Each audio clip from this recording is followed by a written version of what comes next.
बहितर आहे त ही पंहिंजे उन हवाले सां पॉइंट्स ॿुधाईंदियूं ऐं असांजूं जेके हिन साइड वारी छोकिरियूं आहिनि उहे वरी चवनि थियूं त जेका को एजुकेशन न बल्कि सिंगल एजुकेशन सिस्टम आहे उहो वधीक बहितर आहे त ही उन हवाले सां पंहिंजी पॉइंट्स ॿुधाईंदियूं। हाणे ॾिसूं था त हिन मां केरु हिन कॉम्पिटिशन में जीते सघे थो। त सभ खां पहिरीं तव्हां जेको चओ था त को एजुकेशन वधीक बहितर आहे तव्हां उन हवाले सां पंहिंजी पॉइंट्स ॾियो।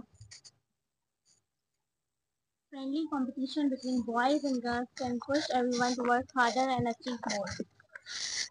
ठीकु आहे हिननि जे मुताबिक़ त जेको कॉम्पिटिशन आहे उहो ॿिन्ही जने जेंडर्स विच में हूंदो त उहो वधीक माना हिक ॿिए खां सिखंदा ऐं वधीक कॉम्पिटिशन करे सघंदा।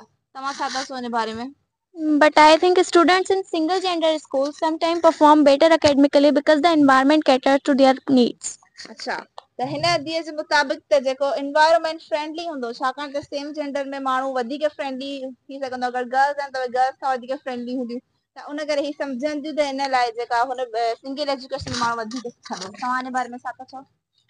मेरी पॉइंट है कि जब स्टूडेंट है वो अपनी प्रैक्टिकल फील्ड में आते हैं तो वहाँ पर गर्ल्स और बॉयज जो है वो मिलकर काम करते हैं। तो इसी तरह लाइक हॉस्पिटल्स में हो गया या स्कूल्स में या ऑफिस में, और जो को एजुकेशन है वो इसका फर्स्ट स्टेप होता है। मीन मतलब इसकी पहली सीढ़ी का पहला कदम होता है। जब उस पर वो चढ़ते हैं तो उन्हें आगे जाकर कोई भी मुश्किलात पेश नहीं आती। ठीक है, लेकिन मुझे लगता है कि मुखालिफ जेंडर अपनी मौजूदगी में अपनी पढ़ाई पर मुकम्मल तवज्जो नहीं दे पाते।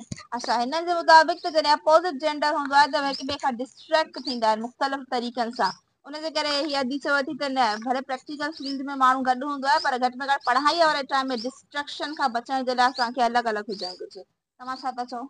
मेरी पॉइंट है कि मतलब जब को एजुकेशन सिस्टम में जो है वो मतलब सिस्टम होता है तो उसमें जो है वो मतलब बिहेवियर में उनके इजाफा आता है। उन्हें पता चलता है कि हम एक दूसरे से किस तरह से बिहेव करें, उनकी सोशल ग्रोथ होती है और वो मतलब वो जानते हैं कि हमें किस तरह से गर्ल्स को ट्रीट करना है, बॉयज और गर्ल्स ये जानती हैं कि बॉयज को किस तरह से ट्रीट करना है।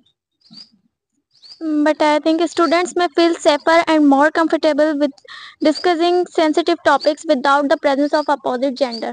हाँ बिल्कुल हीअ अदी चवे थी त जेकॾहिं माण्हू सेम जेंडर सां गॾु वेठल हूंदो त मुख़्तलिफ़ सेंसिटिव टॉपिक्स जेके असांजे स्टडी में अचनि था ख़ासि करे बायोलॉजी वग़ैरह में त उन्हनि खे माण्हू वधीक माना फ्रीली डिस्कस करे सघे थो जेकॾहिं सेम जेंडर हूंदो। तव्हां छा था चओ? मे भी, लेकिन जो है वो जब को एजुकेशन सिस्टम होता है, गर्ल्स और बॉयज एक ही इन्वायरमेंट में पढ़ते हैं तो वो एक दूसरे को बराबर मतलब बराबर समझते हैं। वो ये नहीं समझते कि गर्ल्स हमसे कम है या बॉयज हमसे कम है या हम उनसे कम है। May be, but I think को एजुकेशन इंस्टीट्यूट में लड़कियां ज़्यादातर खुद मुख्तियार होती हैं और खुद को अच्छे से लीड कर सकती हैं। हीअ अदी चवे थी त जेको को एजुकेशन आहे हुन में छोकिरियूं वधीक को माना ख़ुदि मुख्तियार हूंदियूं आहिनि पंहिंजा डिसीजन्स पाण वठी सघंदियूं आहिनि लीड करे सघंदियूं आहिनि। हिन लाइ हीअ अदी चवे थी त जेको पाण को एजुकेशन कनि। तव्हां वटि ॿी का पॉइंट आहे हिन बारे में ॿुधायो? When students learn in co-education system, they break unwanted things. Like अगर कोई कहता है कि मैथ सिर्फ बॉयज के लिए होती है और आर्ट सिर्फ गर्ल्स के लिए, तो मतलब जब बॉयज और गर्ल्स एक साथ होंगे तो बॉयज कहेंगे कि हम भी आर्ट ले सकते हैं, अगर गर्ल्स ये कर सकती हैं तो हम क्यों नहीं, हम भी उनसे आगे निकले, और सेम एज गर्ल्स भी ऐसा ही सोचेंगे। ठीक है हिन ॿिन्ही जो पॉइंट्स पंहिंजे हिसाब सां वज़नदार आहिनि।